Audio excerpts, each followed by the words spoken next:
तो स्वागत है आपका lecture 2 of science and technology revision through UPSC PYQ में। आई होप कि पहला पार्ट आपको बहुत ही अच्छे से बेहतरीन वे में क्लियर होगा। कहीं पे कोई भी डाउट रहा होगा तो आपने अभी तक पूछ कर क्लियर कर लिया होगा। ये रहा कुछ मेरे बारे में डिटेल, आपको मालूम ही है तो ज़्यादा टाइम नहीं लगाते। इस पर्टिकुलर लेक्चर के लिए आपको मार्क करना है कॉपी में फ्रॉम 1 to 25। क्रेडिट सिस्टम का ध्यान में रखना है।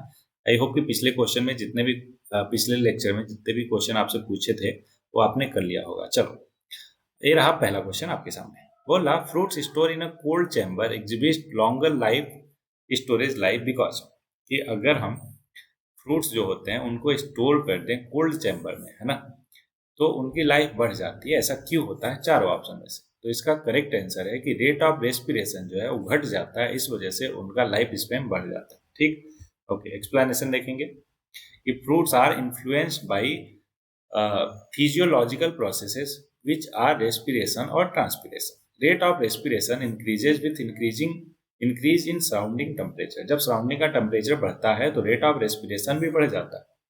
This decreases shelf life of the fruit. Similarly, fruits stored in a cold chamber exhibit longer storage life because rate of respiration जो है वो decrease हो जाता है। Next, many transplanted seedling do not grow because, बहुत सारे transplanted seedling जो है ग्रो नहीं करते हैं। क्यों? चार ऑप्शन। पहला, the new soil does not contain favourable mineral, नहीं। Next, most of the roots hair grip most of the root hair grip the new soil too hard, ऐसा तो कुछ है नहीं।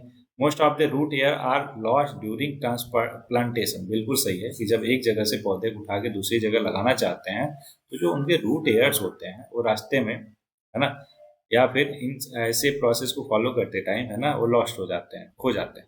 समझ रहे हो? तो इसलिए ऑप्शन सी जो है बिल्कुल करेक्ट हो जाएगा। आई होप कि आपको क्लियर होगा। सिंपल से question. Next question, which of the following statement are correct? तीन स्टेटमेंट है ना। पहला है viruses lack enzyme necessary for the generation of energy, ये मालूम नहीं हमें क्या है। दूसरा, viruses can be cultured in any synthetic medium, मैंने आपको बताया था ना कि अभी एक रिसेंटली पिछले लेक्चर में एक क्वेश्चन किया था कि वायरस को हम सिंथेटिक मीडियम में कल्चर नहीं कर सकते, नहीं बना सकते। क्यों? क्योंकि उन्हें रेप्लिकेट करने के लिए एक होस्ट चाहिए होता है। दूसरा गया स्टेटमेंट, दूसरा गया, बचा कौन सा? या तो ए होगा या सी। देखो, ए में तो 1 है तो 1 तो करेक्ट हो गया, जो हमें एकदम श्योर नहीं था वो करेक्ट हो गया, राइट। अब 50-50 पे हम आ गए और टोटली डिपेंड करता है थर्ड वाले पे। तो viruses are transmitted from one organism to another by biological vectors only. देखो, बोला केवल बायोलॉजिकल वेक्टर, तो ऐसा नहीं है।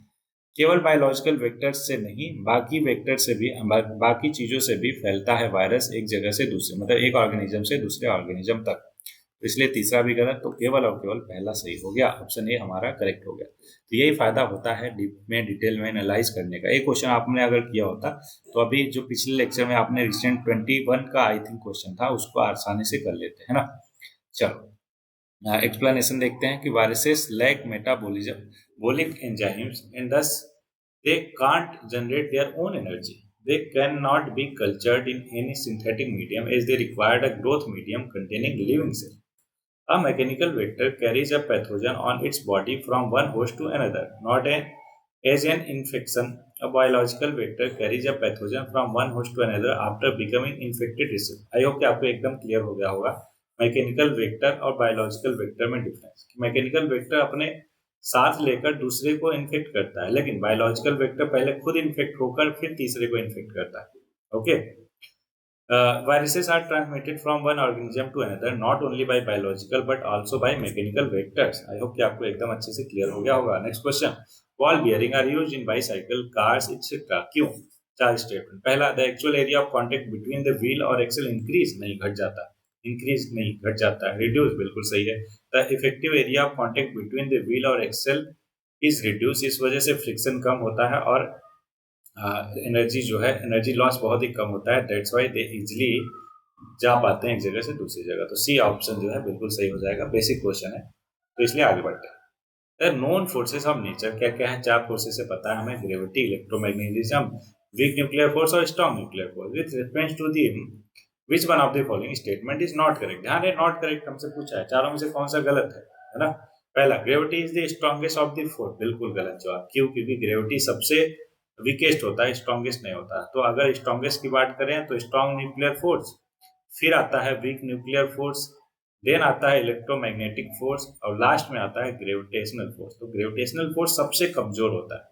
इवन आप जहां पे बैठे हो सामने जो आपके टेबल चेयर कुर्सी है, आप दोनों के बीच में ग्रेविटेशनल फोर्स लग रहा है, लेकिन वो इतना कम है कि आप दोनों जो है उसको फील ही नहीं कर पा रहे। अब सोचो इतना कमजोर होता है और ये बोल रहा है कि gravity is the strongest of the force. तो पहला ही गलत हो गया, लेकिन अपने फैक्चुअल क्लैरिटी के लिए हम बाकी भी स्टेटमेंट देखेंगे। दूसरा है electromagnetism acts only on the particle with an electric charge. नहीं, बिल्कुल गलत, सॉरी, ये बिल्कुल सही है। इलेक्ट्रिक चार्ज अगर है, पॉजिटिव या नेगेटिव चार्ज, तभी उन पे वो एक्ट करता है। ठीक है। अगला, week nuclear force causes radio activity. बिल्कुल ठीक है। Strong nuclear force hold proton and neutrons inside the nucleus of an atom. बिल्कुल ठीक है, दैट्स व्हाई वो स्ट्रॉन्ग न्यूक्लियर फोर्स कहलाता है कि नहीं। चलो, आई होप कि तीनों के तीनों फैक्ट्स आपको अच्छे से क्लियर हो गए होंगे। तो नेक्स्ट क्वेश्चन पे आगे बढ़ते हैं। एक्सप्लेनेशन आप देख सकते हो। नेक्स्ट क्वेश्चन है कि rainbow is produced when sunlight fall on the drop of rain, which of the following physical phenomena are responsible for this. देखो, इसमें जो है रेनबो बनने में तीनों के तीनों, डिस्पर्सन भी होता है, रिफ्लेक्शन और इंटरनल रिफ्लेक्शन, ये तीनों के तीनों इन्वॉल्व होते हैं। कैसे, वो डायग्राम में दिखा के आपको समझा देता हूँ। देखो, यहाँ पे क्या हुआ, सनलाइट पड़ा तो पहले उसका रिफ्लेक्शन हुआ। रिफ्लेक्शन क्या होता है कि लाइट एंटर कर गई और कुछ उसका पार्ट रिफ्लेक्ट हो गया। तो यहाँ पे रिफ्लेक्शन भी हुआ, रिफ्लेक्शन भी हुआ। अब उसके बाद क्या हुआ, ये जो लाइट आ रही थी, अब यहाँ से वो TIR हो गया। TIR होता है टोटल इंटरनल रिफ्लेक्शन।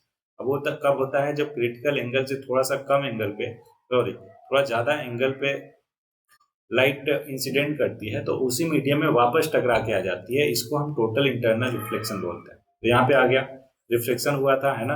और उसके बाद डिस्पर्सन। डिस्पर्सन का मतलब होता है कि वो 7 कलर में डिवाइड हो जाए। तो देखो, यहाँ पे आई तो थी एक ही लाइट, लेकिन वो जब बाहर निकल गई तो मल्टीपल लाइट में, जिसको विबग्योर बोलते हैं। क्या बोलते हैं, विबग्योर। विबग्योर क्या होता है समझ लेते हैं। Violet, indigo, blue, green, yellow, orange और रेड, है ना। इन 7 कलर में डिवाइड हो जाती है। इसको हम क्या बोलते हैं, डिस्पर्सन बोलते हैं। देखो क्या क्या हुआ, डिस्पर्सन भी हुआ, रिफ्लेक्शन भी हुआ और टोटल इंटरनल रिफ्लेक्शन भी हुआ। तो इस वजह से रेनबो बनने में तीनों के तीनों फिनोमिना इन्वॉल्व होते हैं। आई होप कि आपको क्लियर हो गया होगा।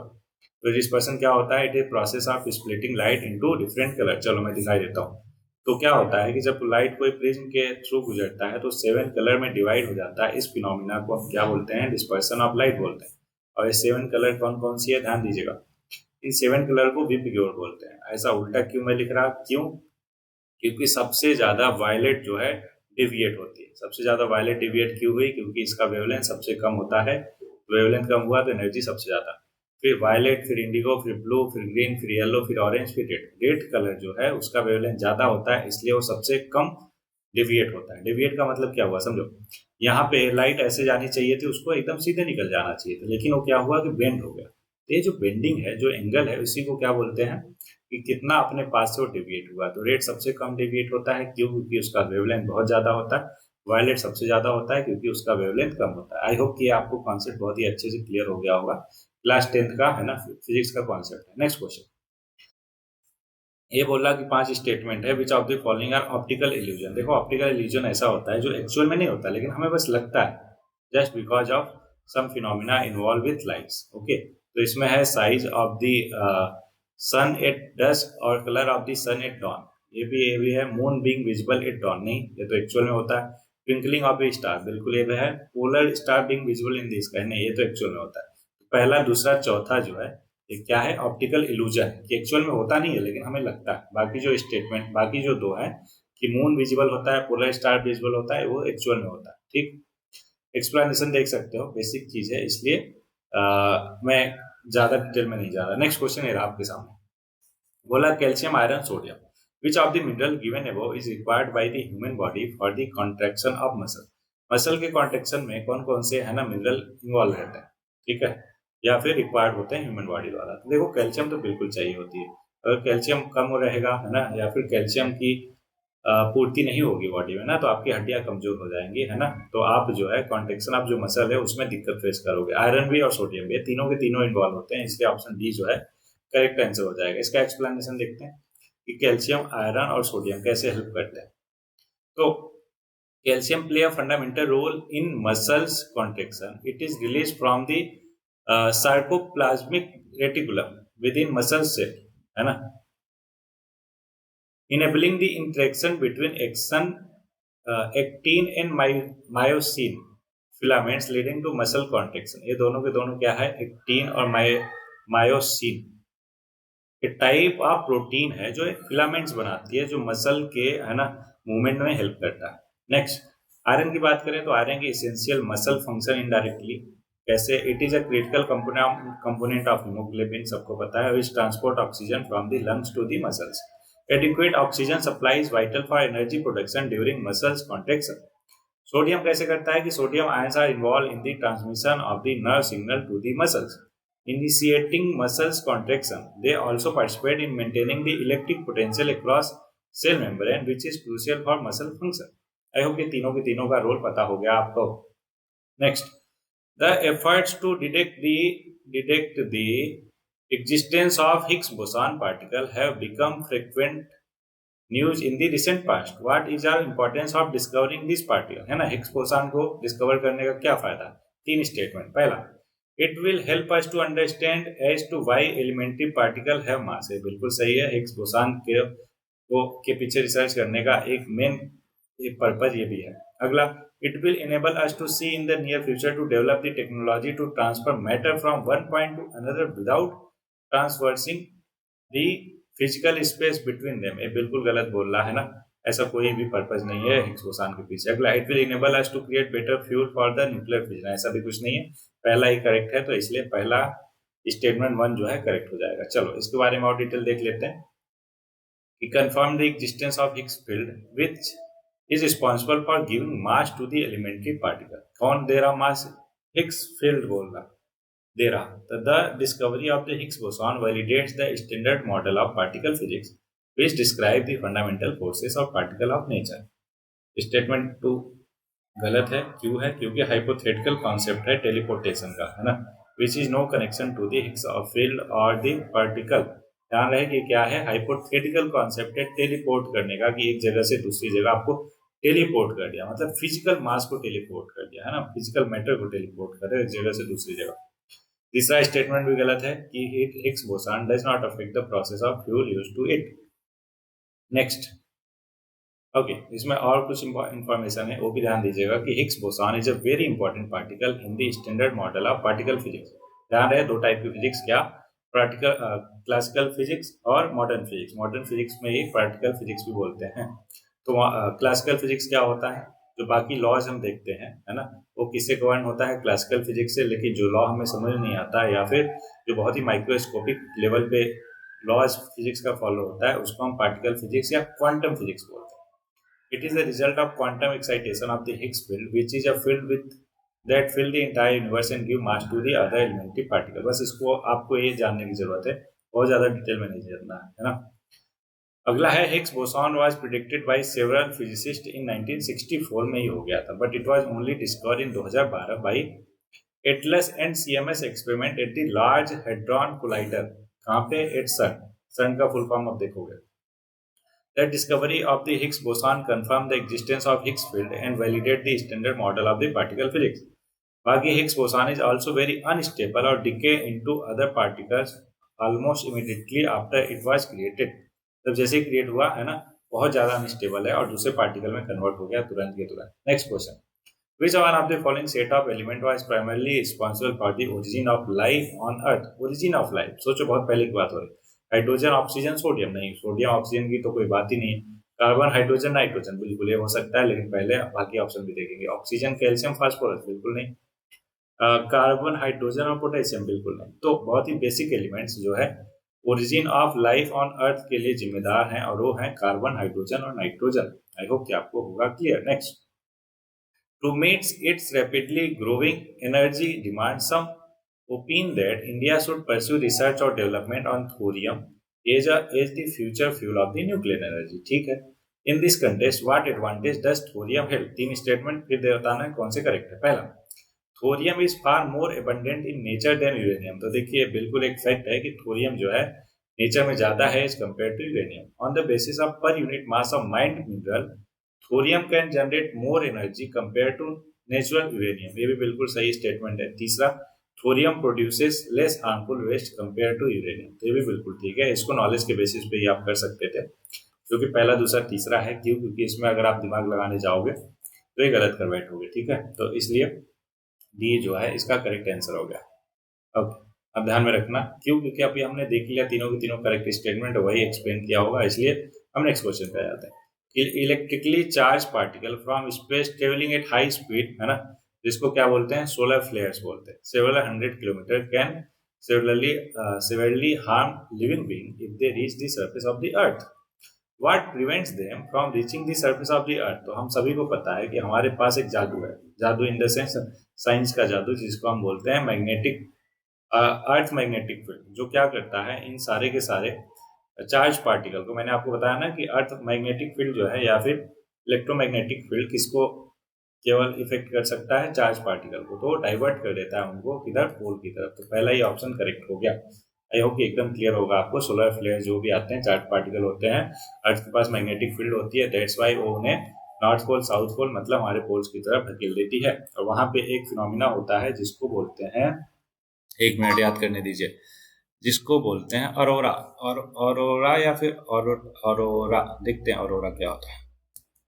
अरोरा एट पोल, अरोरा एट पोल, है ना। ऑर्टा नहीं, वो तो उससे रिलेटेड होता है। At poles, aurora. एक मिनट एवरीबॉडी, ऐसा ही तो कुछ फिनोमिना होता है जहाँ पे जब ये मिलती है ना, सोलर फ्लेयर पोल पे जाती है तो एक बहुत ही आसमान में खूबसूरत इमेज बनता है, उसी को ऑरोटा। एक मिनट बस रुकिए। ओके, एक काम करता हूँ, मैं पूरा ही लिख देता हूँ। Just a minute everybody, just a minute, bear with me. Phenomena at poles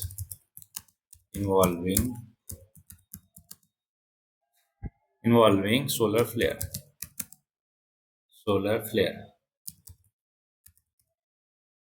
video, solar flare and magnetic poles। अच्छा, ये तो सोलर फ्लेयर का ही आ रहा। Okay, solar flare image everybody, उसको ऑरोटा कुछ तो ऐसा ही बोलते हैं, और ऑरोटा से ही रिलेटेड है। ठीक है, तो क्या होता है कि आसमान में वो बहुत ही खूबसूरत नज़ारा दिखता है जब जो सोलर फ्लेयर जो है वो पोल की तरफ आती हैं। तो आप क्या करोगे, उसको गूगल करके देखोगे। अभी मेरे को मिल नहीं रहा क्योंकि बाकी अगर देखेंगे तो फिर टाइम लग जाएगा। ओके, इसलिए आगे बढ़ते हैं। नेक्स्ट क्वेश्चन है एवरीबॉडी। नेक्स्ट क्वेश्चन है आपके सामने। The surface of lake is frozen in severe winter but the water at its bottom is still liquid, what is the reason? अब इसको समझ लो, बहुत अच्छे से समझते हैं। तो जो वाटर होता है ना, उसकी डेंसिटी जो है मैक्सिमम होती है 4 डिग्री सेल्सियस पे। ध्यान रहे, सेल्सियस है ना, 4 डिग्री सेल्सियस पे। अब अगर उससे ज्यादा टेम्परेचर हुआ तो उसकी डेंसिटी घट जाती है। क्या हो जाती है? डेंसिटी घट जाती है। ध्यान दीजिएगा, डेंसिटी घट गई तो क्या हो गया? वो पूरा का पूरा फैल जाएगा। मतलब पहले कॉम्पैक्टेड फॉर्म में था वाटर, तो अभी क्या होगा? 4 डिग्री से ज्यादा टेम्परेचर हुआ, सॉरी कम टेम्परेचर हुआ तो क्या होगा कि वो फैल जाएगा, एक्सपेंड कर जाएगा, उसके मॉलिक्यूल जो है वाटर के, है ना। अब बोल रहा है कि ठंडियों में क्या होता है कि लेक जो है वो फ्रोजन है, सिवियर विंटर, बट उसके बॉटम पे जो वाटर है वो अभी भी लिक्विड है। ऐसा क्यों? तो देखो, ऐसा इसलिए होता है, क्यों? क्योंकि जो सरफेस पे वाटर है वो क्या हुआ कि डायरेक्टली कांटेक्ट में है किसके?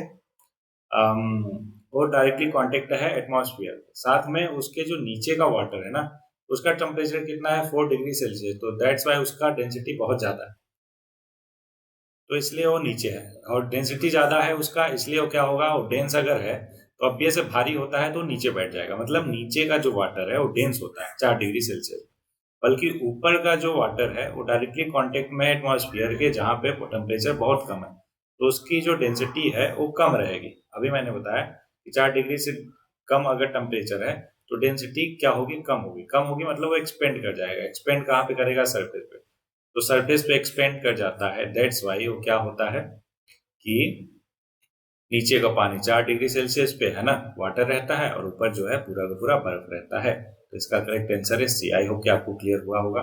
एक्सप्लेनेशन देख लेते हैं अच्छे से कि warm water generally gets more dense at its get colder और देयर फॉर सिंक, है ना।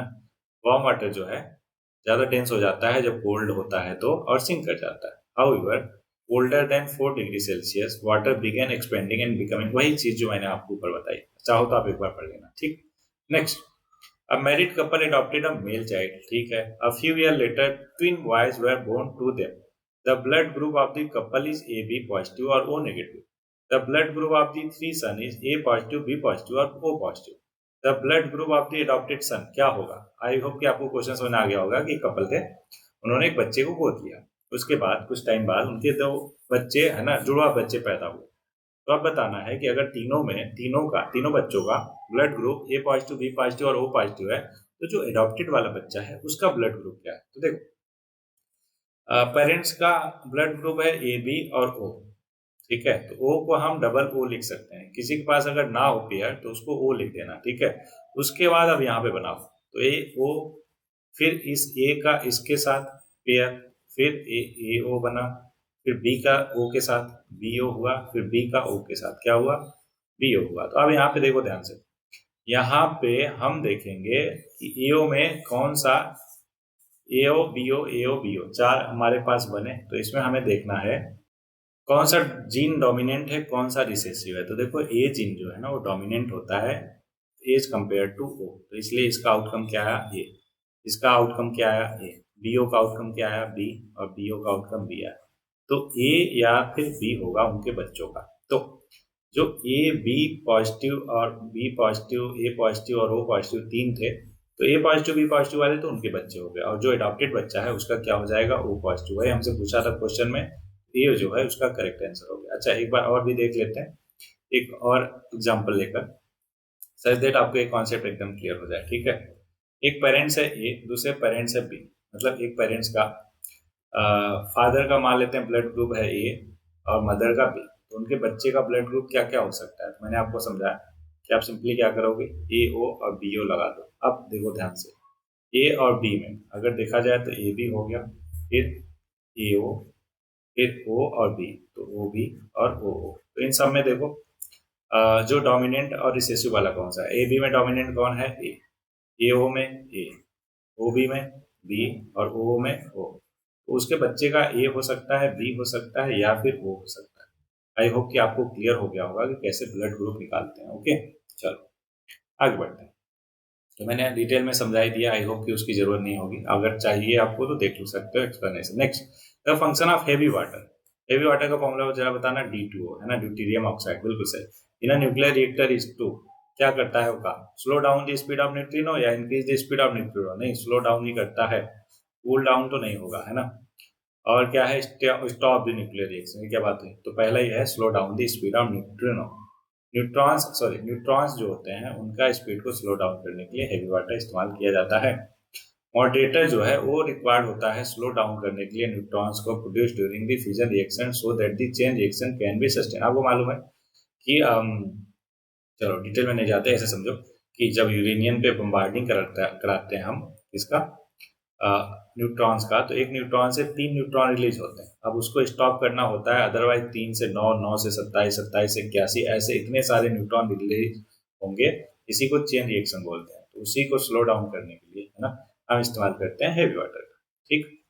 Heavy water is excellent moderator due to its high moderating ratio and low absorption cross section for the neutrino. और technical में आपको नहीं जानना, बस ये जानना है कि हेवी वाटर को इस्तेमाल करते हैं किसके लिए। Next question, a company marketing food product advertise that its do not contain trans fat। Trans fat देखो बहुत ही ज्यादा डेंजरस होता है ह्यूमन हेल्थ के लिए, ऐसा क्यों, नहीं कुछ को छोड़ के, डोंट वरी। तो बताते हैं, what does this campaign signify to the customer. तीनों में से कौन सा है, पहला, the food product are not made out of the hydrogenated oil, बिल्कुल। The food products are not made out of animal fats oil, नहीं, क्यों, क्योंकि एनिमल फैट्स ऑयल में ट्रांस फैट भी मिलता है, हाँ वो कुछ में अच्छा वाला होता है लेकिन ट्रांसफैट मिलता है, जो दूसरा गलत बोला। तीसरा, the oils use are not likely to damage the cardiovascular health of the consumer, ये भी बिल्कुल ठीक है। तो पहला तीसरा आई थिंक सही है, दूसरा गलत है, ठीक है। तो दूसरा गलत है, कैसे गलत है मैंने समझा ही दिया, ठीक है। चलो एक्सप्लेनेशन आप देख लेना। नेक्स्ट क्वेश्चन पे आते हैं, when the bark of a tree is removed in a circular fashion, circular fashion मतलब चारों तरफ से ऐसे, है ना, bark of the tree, its base is gradually dried up or died because चारों ऑप्शन में से कौन सा? Water from soil can't reach to the aerial part, नहीं। Roots are starve out of energy, बिल्कुल सही है। क्यों? क्योंकि चारों तरफ से जब उनको कट कर दोगे, जो रूट्स हैं, है ना, उनके पास एनर्जी पहुंच ही नहीं पाती और वो इस वजह से दम तोड़ देते हैं। ओके, तो बी ऑप्शन करेक्ट हो गया। एक्सप्लेनेशन देखते हैं इसका। When the bark of a tree is removed in a circular fashion, all around near its base, the phloem tissue is damaged. Phloem tissue is responsible for transporting food from the leaves to the roots. Without phloem tissues, the roots cannot receive the food they need to survive. अब phloem और xylem दोनों का काम क्या है, क्या क्या carry करते हैं, एक बार देख लेते हैं। तो phloem is responsible for transporting food from the leaves to the rest of the plant। ध्यान रहे, ऊपर से नीचे आ रहा कि फूड से रेस्ट ऑफ द प्लांट तक पहुंचा रहा है, इवन रूट्स तक भी पहुंचा रहा है ना। The food that is transported in phloem is made up of sugar, amino acid और अदर ऑर्गेनिक मॉलिक्यूल्स। जाइलम की बात करें तो रिस्पॉन्सिबल है ट्रांसपोर्टिंग वाटर और mineral from the roots to the rest of the plant. The water and mineral that are transported in xylem are dissolve in water. Hopefully इन दोनों का काम आपको क्लियर हो गया होगा। Next question, regular intake of fresh fruit and vegetable is recommended in the diet since they are good source of antioxidants. How do antioxidant help a person maintain health and promote longevity? चार option. पहला, they activate the enzyme necessary for vitamins synthesis in the body and help prevent vitamin deficiency। बिल्कुल गलत है। Antioxidant है, आपका vitamin deficiency कैसे पूरा करेगा, है ना। दूसरा, they prevent excessive oxidation of carbohydrate, fats and protein in the body and to avoid unnecessarily wastage of the energy। बिल्कुल गलत। They neutralize the free radicals produced in the body during metabolism। ये बिल्कुल ठीक है, अभी detail में आएंगे, don't worry. पहले चौथा भी देख लेते हैं। They activates certain genes in the cell of the body and help delay the aging process। ना ना, ऐसे तो एजिंग प्रोसेस को डिले होने लगा तो सबके सब एंटीऑक्सीडेंट लेंगे, है ना। अब बुढ़े ही नहीं होंगे कभी, राइट राइट। तो इसलिए ऑप्शन सी जो है बिल्कुल करेक्ट हो गया। इसका पूरा एक्सप्लेनेशन देखते हैं कि antioxidants play a crucial role in maintaining health और promoting longevity by neutralizing harmful free radicals in the body। Free radicals are highly reactive molecules produced during metabolism and they can damage cells and DNA, contributing to the various diseases and the aging process। ठीक है। Antioxidant counteract this damage by donating electrons to establish free radicals, preventing cellular harm। Thus, a diet rich in antioxidant primarily focused in fruits or vegetables helps protect cell, reduce oxidative stress और support overall health and longevity। I hope कि clear हो गया होगा। Next question है आपके सामने। Apartame is an artificial sweetener sold in the market. It consists of amino acid and provides calories like other amino acid. It is used as a low calorie sweetening agent in food items। What is the basis of this, है ना। ये अपार्टेम के बारे में बात कर रहा, जो कि क्या है, आर्टिफिशियल स्वीटनर है। चारों ऑप्शन में से कौन सा करेक्ट होगा, देखते हैं वन बाय वन। तो aspartame is an a sweet as table sugar but नहीं, but unlike table sugar it is not readily oxidized in the human body now। When apartment is used in food processing, the sweet taste remains but it is become resistant to oxidation now। It is as sweet as sugar but after ingestion into the body it is converted into metabolites that yield no calorie। नहीं, ये भी गलत। तो answer हो गया चौथा ही, क्या है कि it is several times sweeter than table sugar। Hence food item made with small quantity of aspartame yield fewer calorie on oxidation। तो ये बिल्कुल सही है, ऑप्शन डी जो है करेक्ट है। फैक्चुअल क्वेश्चन है, तो बस आप ध्यान में रखो कि it is several times sweeter than table sugar. Hence food item made with small quantity of aspartame yield fewer calorie on oxidation।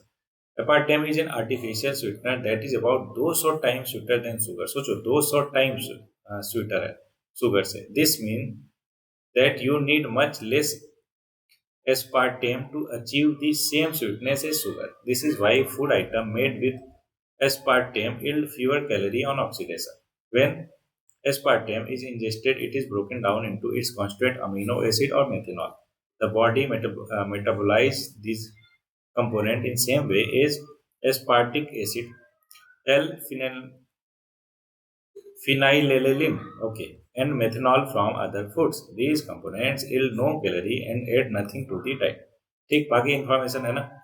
उतना काम की नहीं लग रही, बस आप ये समझो कि आर्टिफिशियल स्वीटनर है जो 200 टाइम्स स्वीटर है ना।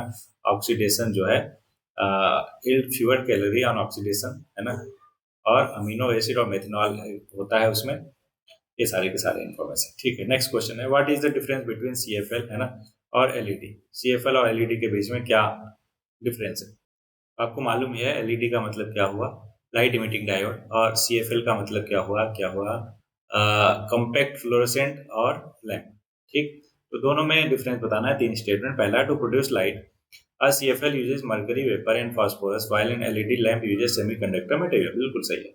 लाइट इमिटिंग डायोड, है ना, सेमीकंडक्टर से बनता है। आई होप क्या मैंने आपको क्लियर कर दिया। अगला, average life span of CFL is much longer than that of LED. बिल्कुल गलत है। क्यों? क्योंकि जस्ट उल्टा होता है। एलईडी का मच लॉन्गर होता है एज कम्पेयर टू CFL।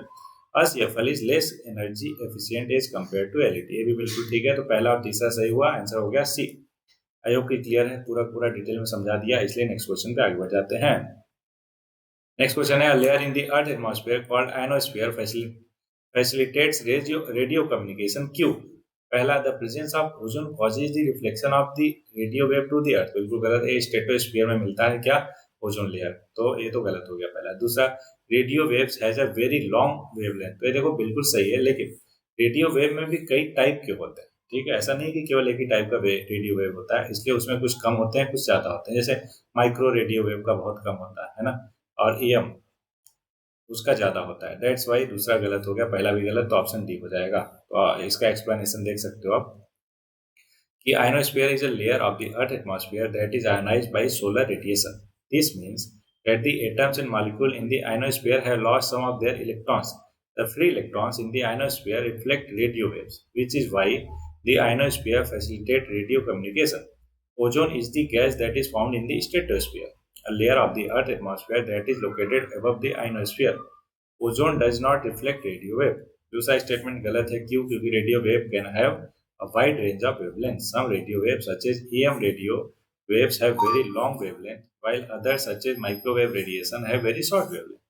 मैंने आपको समझाई दिया। Next question, king cobra is the only snake that makes its own nest. Why it does make its nest? अब बताना चारों ऑप्शन में से। पहला, it is snake eater and the nest help attract other snake ना।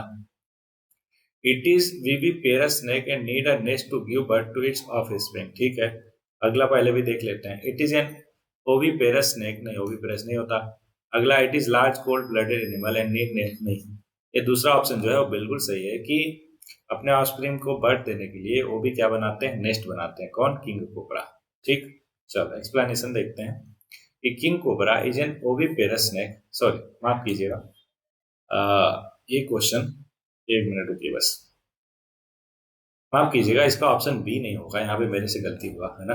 तो B नहीं, इसका सी करेक्ट होगा कि it is an oviparous snake. क्या है? ओविपेरस है और lays its eggs in the nest और guard the nest until they are hatched. ठीक है। तो इसका एक्सप्लेनेशन देख लेते हैं कि king cobra is an oviparous snake meaning its lays egg rather than giving birth to live offspring. अच्छा, ऊपर ऑफ लाइव ऑफस्प्रिंग था। ओहो, तो ये बहुत भारी मिस्टेक हुआ। ठीक, तो ऐसे मिस्टेक नहीं होना चाहिए। तो ये ऐसे टाइप के, है ना, चीजों को ध्यान में रखना आप। It construct nest to protect and incubate its eggs। The nest provides a controlled environment where the eggs can be kept warm and safe from the potential threat। I hope कि आपको एकदम क्लियर हो गया होगा कि king cobra जो है oviparous snake है, मतलब वो अंडों को जन्म देता है, ना कि बच्चों को। Okay, next, sweet orange plants are propagated by grafting technique. Okay, jasmine plants are propagated by layering technique. तो याद कीजिए, इसी लेक्चर में ऊपर हमने देखा था सारे के सारे क्या क्या, कि लेयरिंग क्या होता है ना, और क्राफ्टिंग क्या होता है। उसके साथ साथ और क्या देखा था, वेजिटेटिव प्रोपगेशन क्या होता है। इस तरीके से 4-5 टर्मिनोलॉजी समझाता है। तो स्वीट ऑरेंज बिल्कुल क्राफ्टिंग टेक्निक से होता है, और जैस्मिन प्लांट जो है वो लेयरिंग टेक्निक से होते हैं। तो दोनों के दोनों सही, इसलिए बहुत 1 और 2 करेक्ट हो जाएगा। ऑलरेडी हमने देख लिया है क्या होता है, इसलिए हम आगे बढ़ेंगे। बोला, panda belongs to the same family as that of bear. बिल्कुल सही पकड़ा है आपने, बियर की तरह पांडा है ना। तो पांडा जिस फैमिली से बिलोंग करता है, बियर भी उसी फैमिली से बिलोंग करता है। देखते हैं कि giant panda belong to the family Ursidae which is the bear family। They are the only living member of the genus Ailuropoda। Ailuropoda, है ना। Pandas are closely related to other bears such as brown bear, black bear और polar bear। ठीक। चलो next, red panda के बारे में कुछ information. Red panda is one of the two panda species globally alongside giant pandas. Race are is the state animal of Sikkim, India. India का state animal, sorry, Sikkim का state animal कौन सा है? Panda, red panda. Red panda are shy, solitary and tree dwelling creature often regarded as indicators of ecological change, है ना, indicator होते हैं ecological change के। India host both species, the Himalayan red panda और Chinese red panda, with the Siang River in Arunachal Pradesh acting as a natural boundary. So everybody, और कुछ important information red पांडा के बारे में। Forest of India, Nepal, Bhutan, northern Myanmar और southern China, ये सब क्या है, उसके हैबिटेट्स हैं। Unfortunately their wild population is declining, ठीक, even in protected area like Singalila and Neora valley national park in West Bengal. कहाँ पे है? दार्जिलिंग में है Neora valley national park. Red pandas are classified as endanger, इसका कोई मतलब नहीं क्योंकि ये पुराना डेटा है ना। सो एवरीबॉडी, इस पर्टिकुलर लेक्चर में इतना ही। आई होप कि सारे क्वेश्चन आपको अच्छे से क्लियर होंगे, कहीं पे कोई भी प्रॉब्लम क्वेरी नहीं रहा होगा। तो जैसा कि आप जानते हो, लेक्चर के लास्ट में हम 2 लाइन देखते हैं आपको मोटिवेटेड रखने के लिए और मेंस में ये सब यूज कर पाओ उसके लिए। तो आज के लिए है कि मिर्जा गालिब साहब ने कहा है क्या, कि हजारों ख्वाहिशें ऐसी कि हर ख्वाहिश पे दम निकले। हजारों ख्वाहिशें ऐसी कि हर ख्वाहिश पे दम निकले, बहुत निकले मेरे अरमा लेकिन फिर भी कम निकले। आई होप कि आपको ये क्लियर हो, है ना, क्योंकि सुन के जो समझने में मजा है ऐसे शेरो शायरी को, उसको एक्सप्लेन करने में नहीं, राइट। तो इसलिए आई होप कि आप समझे होगे इस चीज़ को और अप्लाई भी करोगे। तो मिलते हैं किसी नए लेक्चर में, तब तक बढ़ते रहिए और पढ़ते रहिए।